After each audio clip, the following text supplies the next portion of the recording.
कहाँ खोए हुए हो? क्या सोच रहे हो कुसुम जी? मैं सोच रही हूँ ऐसी कौन सी चीज है जो आखिर टूट जाती है। ऐसी तो बहुत सी चीजें हैं जो टूट जाती हैं। जैसे शीशा।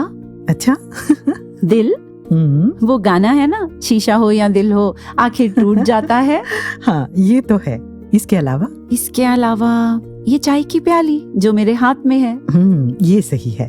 अब अगला सवाल। आज कितने सवाल लेके बैठे हो आप? केबीसी चल रहा है क्या? बहुत तैयार रहना सविता जी। अच्छा चलो ठीक है, मैं तैयार हूँ। तो बताइए ऐसी कौन सी शय है जो यहीं आपके सामने है, आपकी है, लेकिन आपको दिखाई नहीं दे रही। Difficult question. Any life line?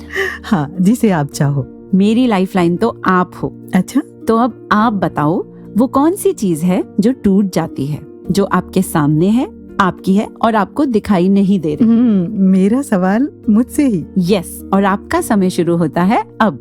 जी, तो यहाँ पर ये जो आपके हाथ में चाय की प्याली है, ये बॉडी यानी शरीर की सिंबॉलिक है, और जो इसमें चाय है ना, इसकी पत्तियां दिखाई नहीं दे रही, ये जिंदगी की।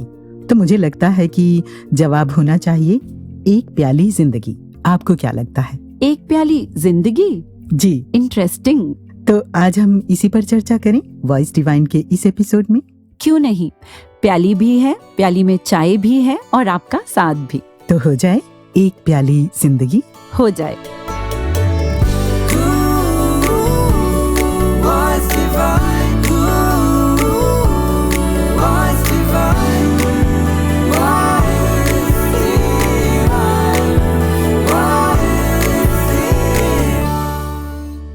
थोड़ी सी तीखी, थोड़ी सी मीठी, थोड़ी सी कड़वी, थोड़ी सी कसैली, थोड़ा सा रंग, थोड़ा सा पानी, थोड़ी सी टूटी पत्तियों की कहानी। वक्त की गर्म आंच पर उबलती, पकती, महकती चाय जैसी एक प्याली जिंदगी। एक प्याली जिंदगी। अच्छा, ये बताइए सविता जी कि ये जो एक प्याली जिंदगी है, ये चाय जैसी कैसे है? आपको क्या लगता है? मुझे लगता है जैसे सबकी अलग अलग जिंदगी है, जिसे सब अपने अपने तरीके से जीते हैं। जी। Everyone has different choices, different likes, dislikes and different ways of living. ऐसे ही चाय में भी सबके अपने अपने टेस्ट हैं। जैसे किसी को स्ट्रॉन्ग चाय अच्छी लगती है तो किसी को लाइट। कोई बिल्कुल गर्म चाय पीता है तो कोई बिल्कुल ठंडी, जैसे मेरी मम्मा। वैसे आजकल तो बहुत लोग ग्रीन टी पे भी आ गए हैं। कोई कोई लेमन टी भी पी लेता है, जैसे मैं। जी, और कोई चाय कम कॉफी ज्यादा पीता है, जैसे मैं। जी। और हाँ, जितने अलग अलग फ्लेवर हम इसमें मिक्स करते जाते हैं उतनी ही अच्छी बनती है चाय, और जिंदगी शानदार। एक और बात है, चाहे तो हम अपनी जिंदगी को या चाय को टेस्टी और हेल्दी बना लें, और चाहे तो अनहेल्दी, और चाहे तो जी लें, चाहे तो बर्बाद कर दें, है ना? सही कहा। मिली तो सच में जिंदगी एक प्याली चाय की तरह थी, जी, जिसे इत्मीनान से एक एक सिप करके पीना था। मतलब हर पल को जीना था। पर अफसोस ऐसा हुआ नहीं। वैसे मैं अपनी बात कर रही हूँ। जी। मुझे याद है उस दिन जब बारिश हो रही थी तो पड़ोस के घर का एक छोटा बच्चा अपनी बैल्कनी में खेल रहा था। अच्छा। वो बार बार बैल्कनी की ग्रिल के पास आता जहाँ से बारिश की छींटें उसके मुंह पे पड़ती, और वो ताली बजा के जोर से हंस के उछलते हुए कहता, मेरे मुंह पे पानी आ रहा है। फिर बौछार आती, फिर वो खिलखिला के हंसता। इतना खुश था वो, जैसे पता नहीं उसे दुनिया की कौन सी चीज मिल गई। उसे देख के ना मन में कई सवाल आए। सवाल कौन से? जैसे कोई इतनी सी बात के लिए इतना खुश कैसे हो सकता है? ये इतनी छोटी छोटी चीजें, रंग, पानी, मिट्टी, इसको इतना मजा कैसे देती हैं? वाओ। और मैं ऐसी क्यों नहीं? मुझे क्यों लोगों की इतनी परवाह है? ये मेरा दिमाग, इसने इतना भार क्यों ढो रखा है? मेरी वो बच्चों वाली मस्ती, वो बेपरवाही कहाँ खो गई है? हाँ, हम भी बचपन में ऐसा ही किया करते थे ना, छोटी छोटी चीजों से कैसे खुश हो जाया करते थे। जी। अभी कुछ दिन पहले मैंने यमुना के पुल से जब गाड़ी गुजर रही थी तो देखा कि एक 8-9 साल की अकेली बच्ची, जिसके पैरों में चप्पल भी नहीं थी, कपड़े भी फटे थे, तो वो अपनी ही मस्ती में डांस कर रही थी। उसके आसपास कोई था भी नहीं, बिना किसी वजह के, बिना किसी मतलब के। अच्छा। जी। और मैं भी अक्सर ऐसा सोचती हूँ सविता जी कि हम बड़ों की बेमतलब की, बेवजह की वो खुशियाँ आखिर कहाँ चली जाती हैं? हमारी खुशियाँ ना बंध जाती हैं, जुड़ जाती हैं लोगों के साथ, चीजों के साथ, परिस्थितियों के साथ, इच्छाओं के साथ। और जैसे जैसे ये सब बदलते हैं, क्योंकि ये तो 100% बदलेंगे ही बदलेंगे जी, तो बस हमारे मन की अवस्था भी साथ साथ बदलती रहती है, क्योंकि हम तो डिपेंडेंट है ना इन पे, पर बच्चे नहीं हैं। जी। और इसके अलावा सविता जी, हमने बहुत सारी चीजें ओढ़ी हुई होती हैं कि लोग क्या कहेंगे, कहीं ऐसा ना हो जाए, कहीं वैसा ना हो जाए। झूठी इज्जत का भी सवाल आ जाता है और उम्र भी मैटर करने लग जाती है ना? करेक्ट। और कई बार आदतें भी इतनी सख्त हो जाती हैं कि हम उस जीने के पैटर्न को बदलना ही नहीं चाहते। और बहुत बार तो कुसुम जी हम वेट ही करते रह जाते हैं कि जब परिस्थितियां हमारे अनुसार होंगी, जब चीजें हमारे अकॉर्डिंग बदलेंगी, तब हम जिएंगे। और इस सब में जिंदगी की चाय कब ठंडी होके खराब हो जाती है पता भी नहीं चलता। जैसे वो गिलहरी और अखरोट की कहानी। कौन सी कहानी? मैं बताती हूँ। मैंने पढ़ा, एक गिलहरी जो रोज कड़ी मेहनत से अखरोट जमा करती, सोचती थी कि एक दिन वो फुर्सत से उन्हें खाएगी। वो आसपास दूसरी गिलहरियों को जब खेलते, हंसते, जीते देखती तो उसकी भी इच्छा होती कि काश कि मैं भी ऐसी जिंदगी जी पाती। लेकिन फिर उसकी आंखों में ढेर सारे अखरोट जमा करने का सपना तैरने लगता। वो फिर से अपने काम में लग जाती। तो क्या उसने बहुत सारे अखरोट जमा किए? सालों की कड़ी मेहनत के बाद उसने अखरोट का भंडार जमा कर लिया। लेकिन अफसोस, जब वो खाने बैठी तब उसके दांत कमजोर हो चुके थे। अब वो उन अखरोटों को नहीं खा सकती थी। ओह, सच में जिंदगी जीने का कोई विशेष समय या निर्धारित दिन थोड़े ही होता है जी। जिंदगी तो हर पल जीनी होती है ना कुसुम जी? हाँ जी। चलो हम भी जिएं अपने इस पल को, अभी एक दूसरे के साथ, चाय के साथ और अपने श्रोताओं के साथ। जी हाँ, और इस चाय में, इस पल में घोल लेते हैं प्यार का रंग। वो प्यार जिसका जिक्र सद्गुरु बाबा हरदेव सिंह जी महाराज संपूर्ण हरदेव बानी के इस शब्द में करते हैं। प्यार बिना ये जीवन भाई क्या जीवन कहलाएगा। प्यार बिना ये जीवन भाई क्या जीवन कहलाएगा। जीवन तब जीवन है दिल में, जीवन तब जीवन है दिल में। प्यार अगर आ जाएगा, प्यार बिना ये जीवन भाई क्या जीवन कहलाएगा।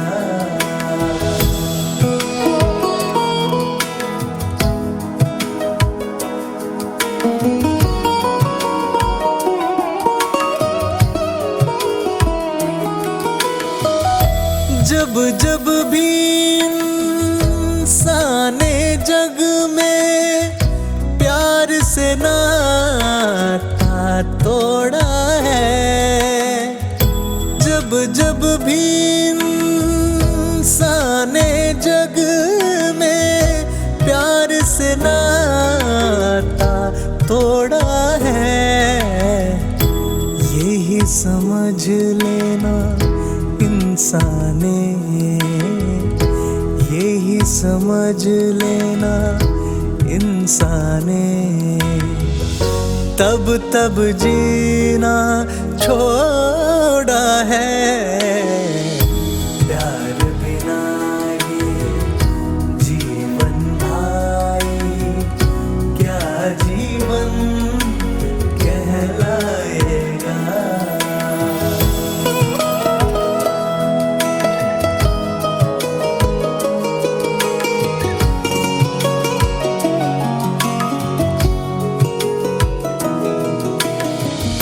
प्यार नहीं है जिस दिल में, वो दिल नहीं है पत्थर है।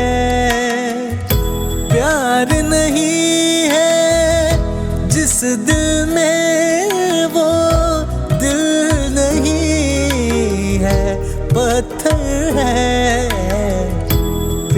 से जो भरपूर है रहता, प्यार से जो भरपूर है रहता, वो दिल पूजा का घर है।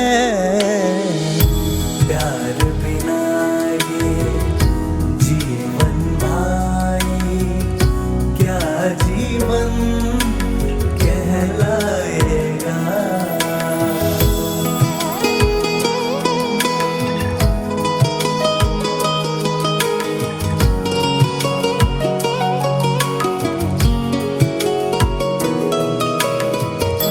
ये मालिक है प्यार का सागर,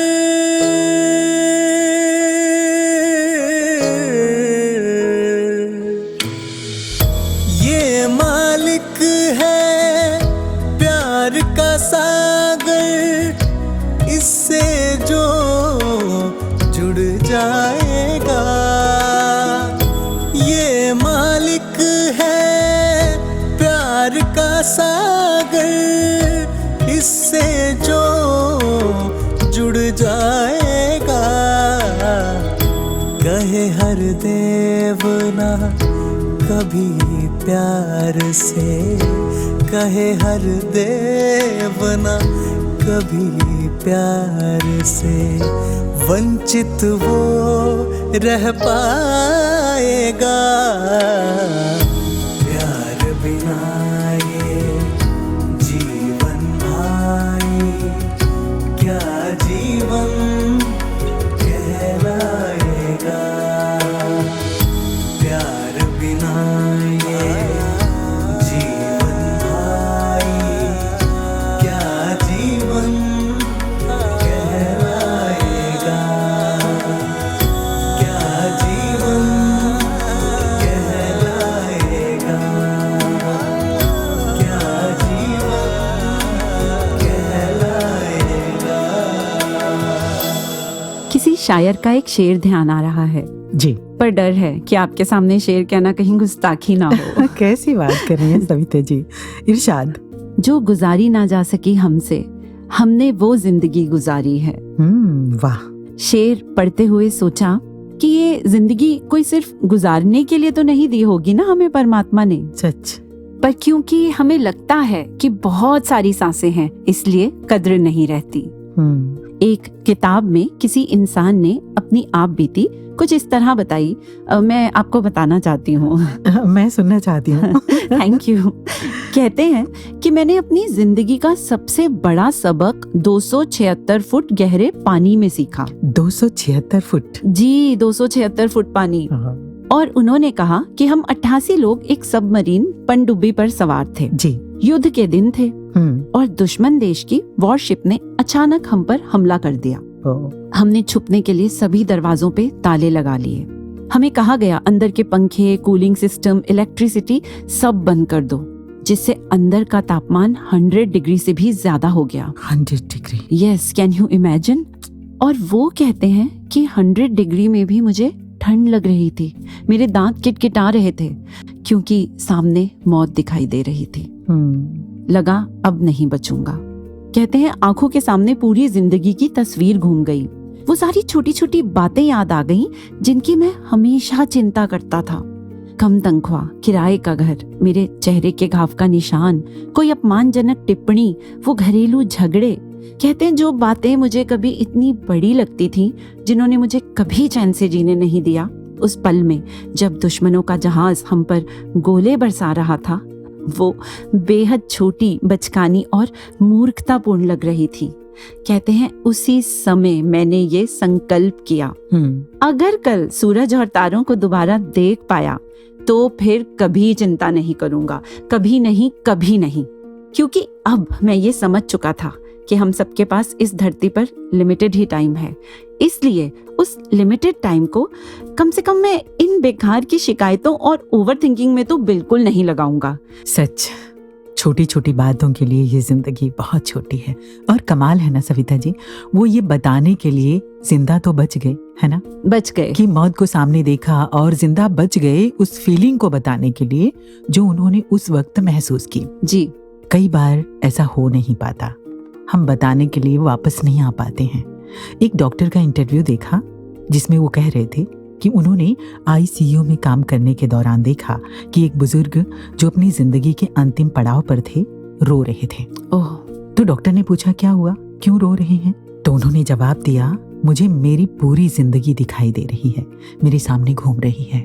मुझे महसूस हो रहा है कि मुझे जो करना चाहिए था वो नहीं किया और जो नहीं करना चाहिए था वो किया। तो डॉक्टर ने पूछा क्या किया? तो उन्होंने कहा अपमान किया, बुरा बर्ताव किया, जो नहीं करना चाहिए था। जी। तो डॉक्टर ने पूछा क्या करना चाहिए था? तो बोले मेरे पास पैसा, पावर, पोजीशन सब था, मैं बहुत लोगों की मदद करके दुआएं ले सकता था, नहीं किया। डॉक्टर ने कहा क्यों नहीं किया? तो वो बोले ईगो बहुत था, मजा आता था दूसरों को तकलीफ देने में। आज याद आ रहा है कि मैंने अपनी पूरी जिंदगी वेस्ट कर दी। और फिर वही आपका शेर कि जो गुजारी ना जा सकी हमसे, हमने वो जिंदगी गुजारी है। वाकई बहुत सारी चीजें हैं जो हमें जीने से रोकती हैं। चलिए अब अपने कुछ श्रोताओं से भी जानते हैं कि ऐसी कौन सी चीजें हैं उनकी जिंदगी में जो उन्हें खुल के जीने से रोकती हैं। सुनते हैं। धन्यकार जी, मेरा नाम रोशन सनी है, मैं लखनऊ से हूँ।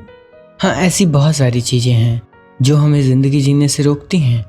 इसमें सबसे बड़ा हमारा अपना डर वो रोकता है। जब हम कुछ नया करने का सोचते हैं तो हमारे मन में ख्याल आ जाते हैं कि क्या मैं ये कर पाऊँगा, या फिर समाज का डर रहता है कि समाज क्या कहेगा।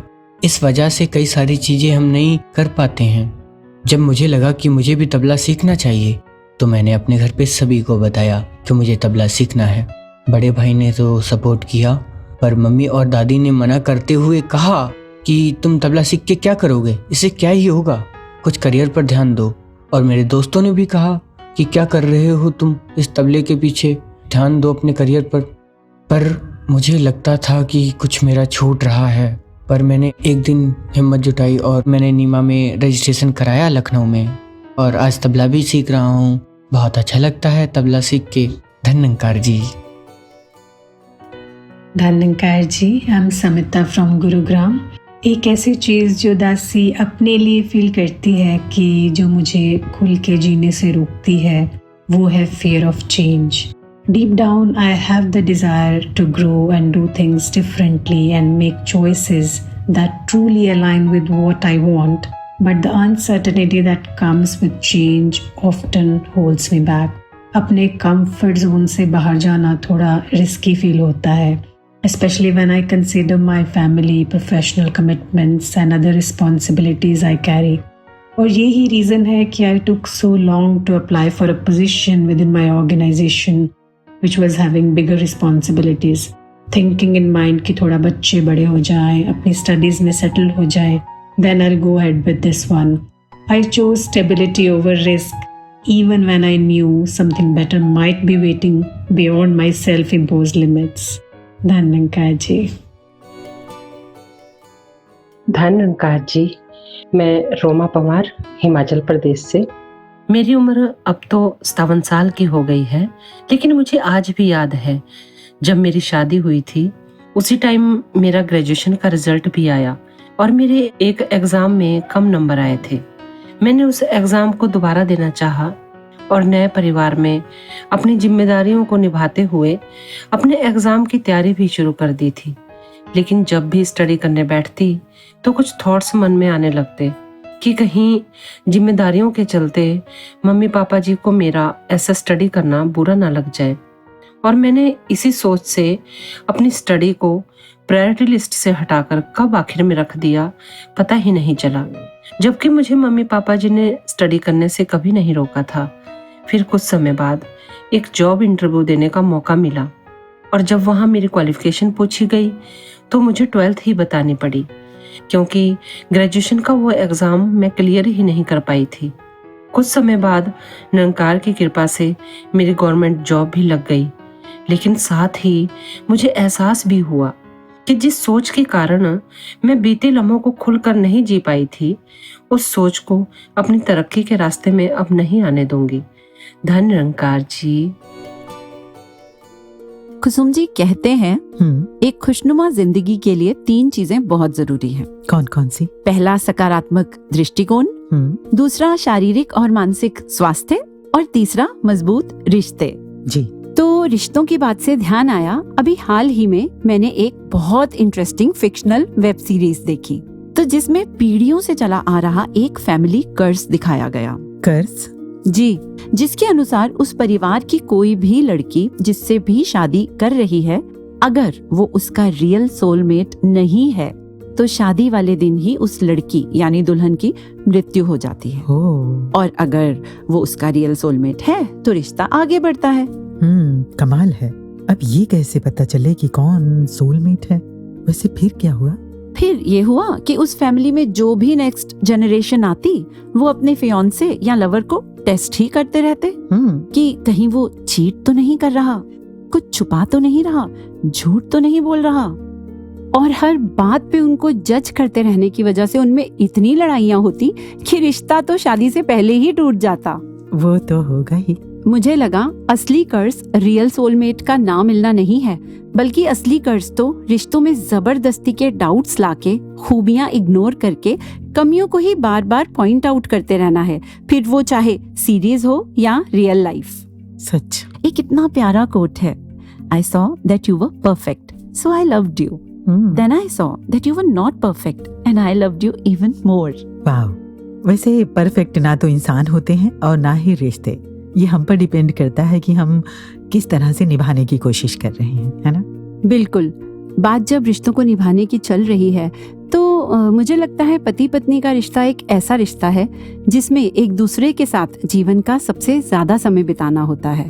इसलिए जब शादी को कई साल हो जाते हैं तो कह दिया जाता है अक्सर, अब तो शादी को इतने साल हो गए, अब वो पहले जैसी बात कहाँ। तो मैं ना कई बार सोचती हूँ कि ऐसा क्यों, वो पहले जैसी बात क्यों नहीं, क्या बदल जाता है? फिर खुद से ही आंसर भी आता है, बदलता है ना। बहुत बार केयर केयरलेसनेस में बदल जाती है, अंडरस्टैंडिंग मिसअंडरस्टैंडिंग में और अप्रिसिएशन एक्सपेक्टेशन में। हस्बैंड को लगता है सारा दिन मेहनत करता हूँ, पत्नी मुझे समझे। पत्नी को लगता है मैं भी तो इतना काम करती हूँ, पति मुझे समझे। और जब ऐसा नहीं होता, वो अनस्पोकन एक्सपेक्टेशंस दोनों की पूरी नहीं होती, तो by the end of the day एक के हाथ में टीवी का रिमोट होता है और दूसरे के हाथ में मोबाइल। और मन ही मन बिना कम्युनिकेशन के ये गैप्स बढ़ते जाते हैं। और फिर फासले ही फासले रह गए, न 2 कदम तुम बढ़े न 2 कदम हम बढ़े। वाह, बिल्कुल सच है। तो कड़वी पर रिश्तों की सच्चाई है, चाहे वो कोई भी रिश्ता हो, कि ध्यान न देने के कारण कभी कभी रिश्ते घर में पड़े पुराने फर्नीचर की तरह लगने लगते हैं और जिंदगी उबाऊ, नीरस और बोझिल, क्योंकि हम ये समझ ही नहीं पाते कि no relationship works automatically, we have to work to make the relationship work. सच।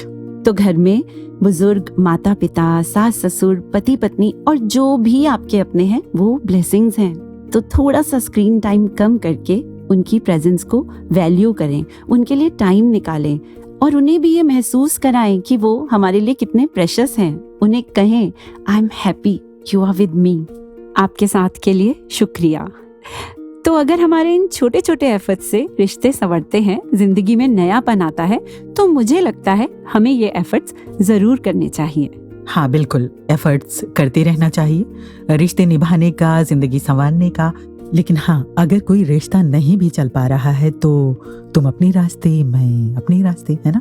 और फिर वही साहिर लुधियानवी साहब की पंक्तियाँ कि तारुफ रोग हो जाए तो उसको भूलना बेहतर, ताल्लुक बोझ बन जाए तो उसको तोड़ना अच्छा, वो अफसाना जिसे अंजाम तक लाना ना हो मुमकिन, उसे एक खूबसूरत मोड़ देकर छोड़ना अच्छा। क्योंकि इन सब में आपका पीस ऑफ माइंड और आपकी जिंदगी ही सबसे ज्यादा मायने रखती है। I agree.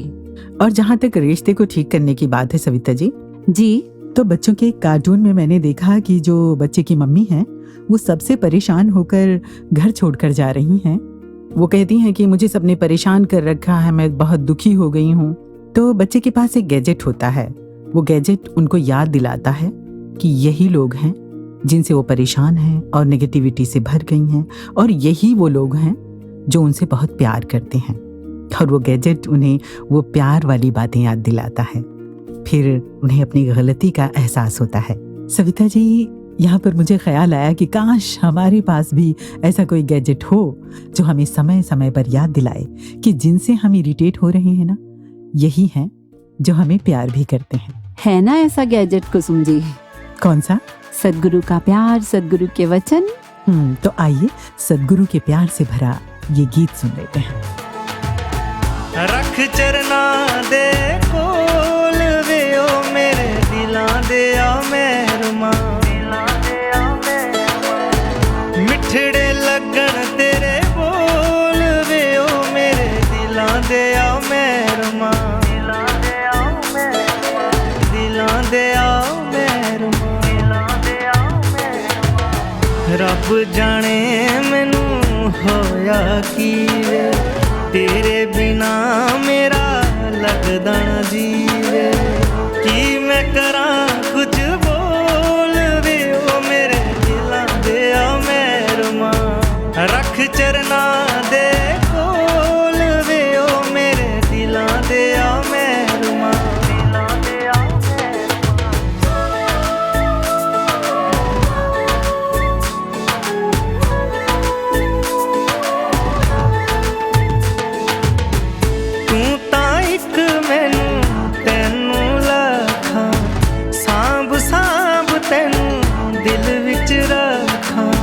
तेरे जिहाना कोई होर वे ओ मेरे दिलां दे आ मेहरमा, रख चरना दे कोल वे ओ मेरे दिलां दे आ मेहरमा, मिठड़े लगन तेरे बोल वे ओ मेरे दिलां दे आ मेहरमा। एक प्याली जिंदगी। सविता जी, जी, क्या जिंदगी इतनी आसान है जितनी हम सोचते हैं? कभी कभी तो बहुत आसान लगती है कुसुम जी, और कभी कभी थोड़ी मुश्किल। हाँ, अगर हम कवियों गीतकारों की बात करें, शायरों की बात करें, तो किसी ने कहा कि जिंदगी एक सफर है सुहाना, किसी ने कहा जिंदगी है खेल, किसी ने कहा प्यार का नगमा है, किसी शायर ने तो ये कहा कि कोई खामोश जख्म लगती है, जिंदगी एक नज्म लगती है। ये तो सबका अपना अपना नजरिया है। जिस नजर से जो जिंदगी को देखता है उसको जिंदगी वैसी लगती है। बिल्कुल सही कहा। अब जैसे कल जब आप जा रही थीं तपती दोपहर में, तो मैंने आपसे कहा धूप तेज है, संभल कर जाना, तो आपने क्या कहा? आपको याद है? मैंने कहा था धूप भी तो अपनी है, कोई बात नहीं। हाँ, जब हम मान लेते हैं कि अपनी है, जहाँ स्वीकार भाव आ जाता है ना। वैसे आजकल नौतपा चल रहा है। नौतपा? आपने नौतपा का नाम नहीं सुना? नहीं। जी, ये मई के आखिरी हफ्ते के कुछ दिन से शुरू होता है, जून के पहले हफ्ते तक चलता है। और इन दिनों ऐसा कहा जाता है कि घर से ना निकलें, घर के अंदर रहें। इन दिनों टेम्परेचर बहुत ज्यादा हो जाता है। जी, ऐसा कहते हैं कि इन दिनों सूर्य की जो किरणें हैं वो सीधी धरती पर पड़ती हैं, जिससे भीषण गर्मी और हीट वेव यानी लू का प्रकोप बढ़ जाता है। तो एक तरफ जहां नौतपा स्वास्थ्य के लिए नुकसानदेह होता है, तो वहीं इन 9 दिनों की तपिश से आने वाले मॉनसून की बारिश का अंदाजा भी लगाया जाता है। वाह। हाँ, यानी कि जितना ये मौसम इन दिनों तपेगा, जमीन तपिश में जलेगी, उतनी ही ज्यादा अच्छी बारिश होगी। क्या बात है। और अगर नौतपा में धरती ना तपे तो फसलों को और हमारी सेहत को नुकसान पहुंचाने वाले जो कीटाणु हैं, रोगाणु हैं और जो कीड़े मकोड़े हैं, वो ज्यादा पैदा होंगे और हमारी फसलों को और हमें बीमार करेंगे। मतलब ये जरूरी है? जरूरी है, लेकिन सबको नहीं पता होता ना। अभी कल ही मैंने किसी को कहते सुना कि कितनी गर्मी हो रही है, काश की बारिश आ जाए। अगर उन्हें ये पता चल जाए कि ये तपिश, ये गर्मी हमारे लिए जरूरी है, तो वो ऐसा नहीं कहेंगे, है ना? मैं भी नहीं कहूंगी। तो ये तपिश बारिश आने की तैयारी है। किसी ने ये भी कहा है कि अगर आपकी जिंदगी में चैलेंजेस, मुश्किलें नहीं आई, तो आपने एक गलत जिंदगी जी है। वाओ, कितना डिफरेंट एस्पेक्ट है। सच में जिंदगी में जिसको जैसे अनुभव मिलते हैं वो उन अनुभवों का जैसा असर लेता है और उस असर से खुद को जैसा बनाता है, वही तो आर्ट ऑफ लिविंग है। हाँ, है ना? बिल्कुल बिल्कुल। विक्टर फ्रैंकल, आपने नाम तो सुना होगा। वही जिन्होंने नाजी कैंप्स में अपने परिवार को खो दिया। जी वही। और परिवार को खोकर वहाँ इतनी यातनाएं सहने के बाद जब वो वहाँ से बाहर निकले तो वो एक डॉक्टर और एक मनोवैज्ञानिक बने। और उन्होंने ये कहा कि मनुष्य से सब कुछ छीना जा सकता है सिवाय एक चीज के। कौन सी चीज? वो है किसी भी परिस्थिति में अपना दृष्टिकोण चुनने की स्वतंत्रता। सच। डॉक्टर एपीजे अब्दुल कलाम तमाम आर्थिक तंगियों के बावजूद वो कैसे पढ़ाई में डटे रहे और भारत के मिसाइल मैन बने। नेल्सन मंडेला, रंग भेद के खिलाफ लड़ाई में उन्होंने अपने जीवन के कुसुमजी 27 साल जेल में बिताए। 27 साल। फिर भी अपने मन में कोई कड़वाहट, कोई बदले की भावना नहीं आने दी और दक्षिण अफ्रीका के पहले अश्वेत राष्ट्रपति बने। अब्राहम लिंकन, कहते हैं उनका जन्म एक लकड़ी के कैबिन में हुआ था। छोटी सी उम्र में माँ नहीं रही, संघर्षमय बचपन, बड़े होकर बिजनेस में लॉस, कर्जा, बार बार चुनाव हारना, यही नहीं 4 में से 3 बेटों की छोटी सी उम्र में मृत्यु। वो आगे चलकर अमेरिका के महान राष्ट्रपति बने। पता है, इन सब के बारे में जब पढ़ती सुनती हूँ ना तो ये ख्याल आता है ये सब भी तो हमारी तरह इंसान ही थे। बिल्कुल। फर्क बस इतना है कि इन्होंने कभी हालातों से हार नहीं मानी और अपने जीवन के अर्थ और उम्मीद को नहीं छोड़ा, क्योंकि ये सिर्फ अपने लिए नहीं जिए बल्कि ऐसे उद्देश्य के लिए जिए जिससे पूरी मानवता का भला हो सके। सच। पता है, फेमस साइकोलॉजिस्ट कार्ल यंग ने कहा था, मेरे पास आने वाले 1/3 मरीज न्यूरोसिस, डिप्रेशन से पीड़ित नहीं है बल्कि अपने जीवन की अर्थहीनता और खालीपन से पीड़ित हैं। तो जब हमारे पास लाइफ में पर्पस होता है ना तो अपने आप अननेसेसरी चीजों में हमारा ध्यान ही नहीं जाता। किसी ने कितनी सुंदर पंक्तियां लिखी हैं, अगर आप पहाड़ी की चोटी पर देवदार नहीं हो सकते तो घाटी में झाड़ी ही सही पर बनो। सबसे बढ़िया झाड़ी नदी किनारे की। अगर आप झाड़ी नहीं बन सकते तो घास ही बनो और किसी राजमार्ग को खुशनुमा बनाओ। अगर आप राजमार्ग नहीं बन सकते तो पगडंडी ही सही। अगर आप सूरज नहीं बन सकते तो तारा ही सही, पर बनो। आप जो भी हो, जैसे भी हो, उसी में सर्वश्रेष्ठ बनो, क्योंकि जीवन एक ही बार मिलता है। सच में कितनी प्यारी प्यारी बातें आपने कही। और मैं सोचने लगी कि वास्तव में अगर कोई जिंदगी का उद्देश्य तलाशना ही चाहे तो उसे मिल जाता है। बिल्कुल मिलता है। और इसी तरह से जो हमारे गुरु पीर हुए हैं, महापुरुष हुए हैं, उन्होंने भी किस तरह से मानवता की सेवा को अपना उद्देश्य बनाया और आगे चल के हमारे दिलों में उन्होंने जगह बनाई और हमारे मार्गदर्शक बने। बिल्कुल। जिंदगी की कुछ ऐसी ही सीख दे रही हैं हमारे रंगमंच के ये प्यारे प्यारे कलाकार।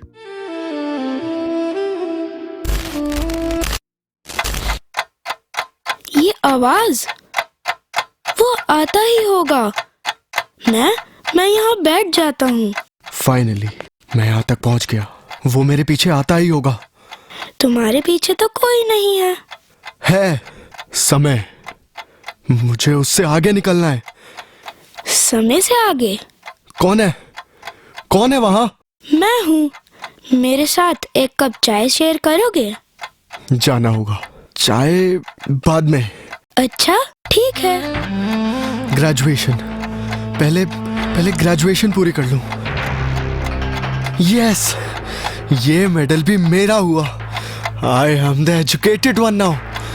इसी खुशी में चाय का ये सिप तुम्हारे नाम। पर अभी तो पैसा कमाना है, बाद में। अच्छा ठीक है। इंटरव्यू देने जा रहा हूँ मैं। All the best.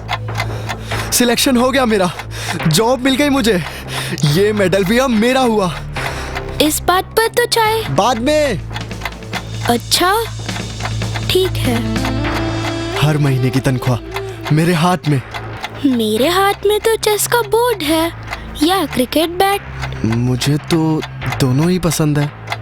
एक गेम, पहले प्रमोशन, ये सब बाद में। क्यों, रेस लगाएगा? तुम अपनी जगह बहुत अच्छा कर रहे हो। पर मुझे इससे ज्यादा अच्छा करना है। हाँ।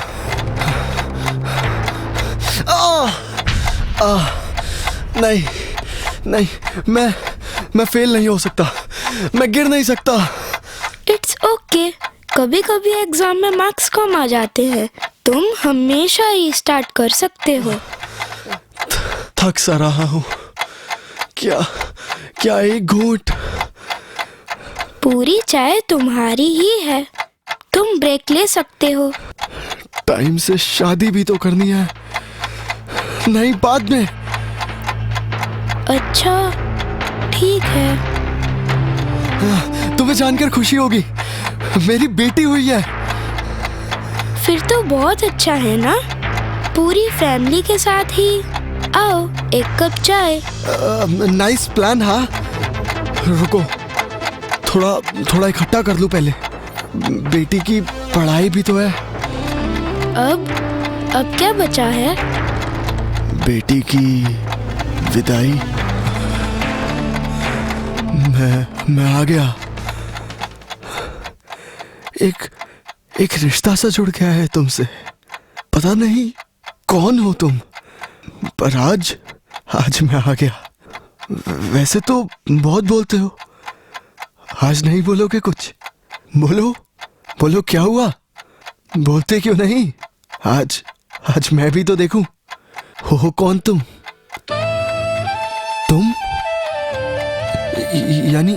यानी मैं? हाँ, आपका ही तो बचपन हूँ, कब से तो आवाज दे रहा था। मैं तुम्हें पहचान क्यों नहीं पाया? आप लॉस्ट थे ना। मुझे ऐसे कितने मास्क पहनने पड़ेंगे?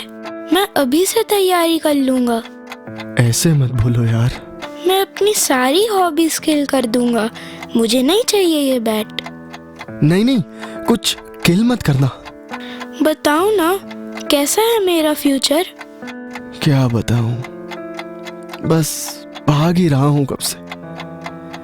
ज्यादा सक्सेसफुल भी नहीं बन पाया।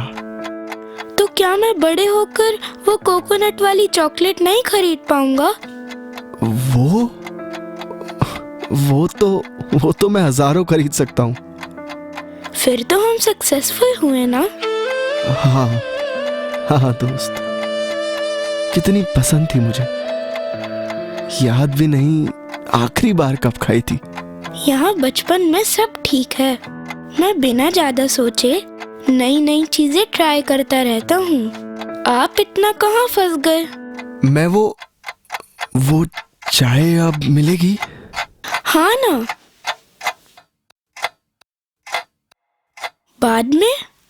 बाद में चाय ठंडी हो जाती है, बाद में फूल मुरझा जाते हैं, बाद में दिल नहीं करता, बाद में भैया कौन कहाँ क्या इकट्ठा कियो, बाद में कुछ नहीं, बस हर पल यहाँ जी भर जियो।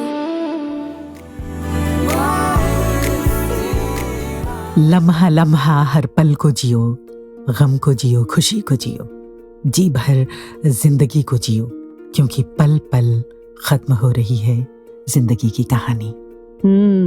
जिंदगी की कहानी।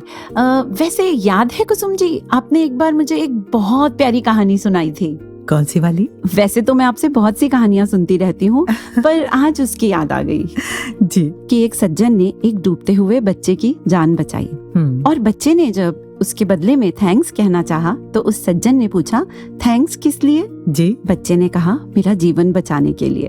तो उन्होंने कहा, बड़े होके ये साबित करना कि तुम्हारा जीवन बचाने लायक था। आज लग रहा है काश हम भी ये साबित कर पाएं कि हम परमात्मा के लिए इस जीवन के लायक हैं। ये लाइन कितनी बड़ी जिम्मेदारी देती है। मतलब ये जीवन उस जीवन देने वाले के अनुसार है या नहीं? ये जीवन मानवता के लिए वरदान है या अभिशाप? इससे धरती की खूबसूरती बढ़ रही है या बिगड़ रही है? ये हमें सोचना है। और अगर ये भी नहीं कर सकते तो कम से कम खुद को तो खुश रखें, अपनी जिंदगी को तो बेहतर ढंग से जिएं, है ना? बिल्कुल, क्योंकि जिंदगी को डियर जिंदगी कहना, लव यू जिंदगी गाना गाना एक बात है, और सच में जिंदगी की कद्र करना दूसरी। किसी महान संत ने कितनी बड़ी बात कह दी है। कौन सी बात? I promise myself to enjoy every minute of the day that is given to me to live. क्या बात है, बहुत खूब। निदा फाजली साहब ने क्या खूब लिखा है कि दरिया हो या पहाड़ टकराना चाहिए, जब तक न सांस टूटे जिए जाना चाहिए। क्या बात है। यूं तो कदम कदम पर है दीवार सामने, कोई ना हो तो खुद से ही उलझ जाना चाहिए। खुद से? हाँ, खुद से। कैसे? अपने को जाने, अपने को संवारे, अपने को समझे। When we are no longer able to change a situation, we are challenged to change ourselves. तो जिंदगी में कुछ भी बदले, कुछ भी हो जाए, पर जब तक ये सांसें चल रही हैं, there is always hope. बिल्कुल। कहते हैं ना, जान है तो जहान है। तो अगर जिंदा हैं, तो किस बात की चिंता? क्या खुश रहने के लिए ये काफी नहीं कि जिंदा है? और मैं मानती हूँ कि जिंदगी हमेशा कोई खुश रहने के कारण नहीं देती, पर हमें तो मिला है ना ये कारण हमारे सदगुरु से। जी। एक बार सोल वाइब्स के एक एपिसोड में बड़ा प्यारा एग्जाम्पल सुना कुसुम जी। कौन सा, बताइए ना। एक बार संगत में किसी ने एक बच्चे से एक सवाल किया, what is happiness? Is happiness having lots of toys, having lots of things? क्योंकि वो बच्चा था। But the child said no, happiness is spending time with the people close to you. अब ये अपने आप में ही इतना डीप आंसर था एक छोटे बच्चे के मुंह से, but he further added, you know who is the closest to you? हाँ। उन्होंने कहा कौन? He said God, Nirankar. So real happiness is spending time with Nirankar, because Nirankar is the closest to you. कितने सिंपल से वर्ड्स में उस बच्चे ने ये समझा दिया कि असल में यही हैप्पीनेस एक्सपीरियंस करने के लिए तो हमें ये एक प्याली जिंदगी मिली है। यकीन है। और इसी में इसकी सार्थकता और पूर्णता भी है। सच में। जब जिंदगी देने वाले निरंकार का पता हो और जिंदगी चलाने वाले सद्गुरु ने हाथ थामा हो, तो अपने आप जिंदगी की गाड़ी एक राइट ट्रैक, राइट डायरेक्शन में चलने लगती है। सच में। और दिल कह उठता है, क्या? तू है तो दिल धड़कता है, तू है तो सांस आती है, तू ना तो घर घर नहीं लगता, तू है तो डर नहीं लगता। क्या बात है। तो जिनके होने से ये दिल धड़कता है, सांस चलती है, जिनके होने से जिंदगी जिंदगी लगती है, आइए उन्हीं के वचनों से जुड़ते हैं। और इससे पहले हमें दीजिए इजाजत। नमस्कार, धन निरंकार। जब जीवन इतना सहज हर कोई जी सकता है, तो फिर भी मन में ये ठहराव क्यों नहीं आता? ये उथल पुथल संसारिक मन की अवस्था को क्यों फिर भी खराब कर देती हैं? कभी कोई चिंता, कभी कोई ऐसी घटना जिस पे खुद हमारा कोई कंट्रोल अगर नहीं है तो भी वो बेचैनी देती है, या फिर कोई घटना जहाँ हमने कुछ कर दिया और बाद में पछतावे से उस घटना को सोच रहे हैं कि अगर ऐसा ना करते और कुछ और करते तो कितना ठीक रहता, उसकी बेचैनी। तो बात वही कि ये जो पीछे समय बीत गया वो भी माया है, जो आने वाला समय है वो भी माया है। इस पल में अगर निराकार है तो इस पल में सहज अवस्था है, इस पल में ठहराव है, वरना तो पल पल में बदलता हर कुछ आसपास, और इसी पे अगर हम मन को आधारित रखेंगे तो मन फिर टिक नहीं पाएगा, ये अस्थिर ही रह जाता है।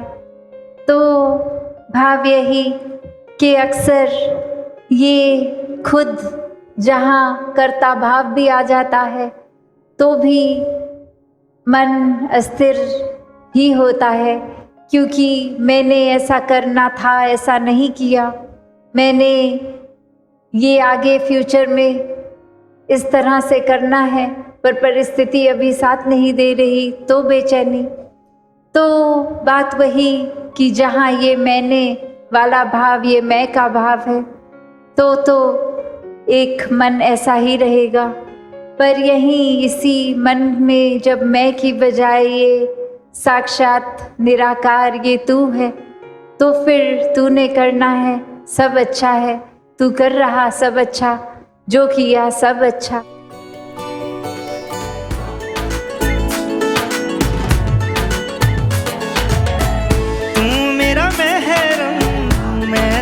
उदासी तेरी दीद दी हरदम प्यासी बस अखियां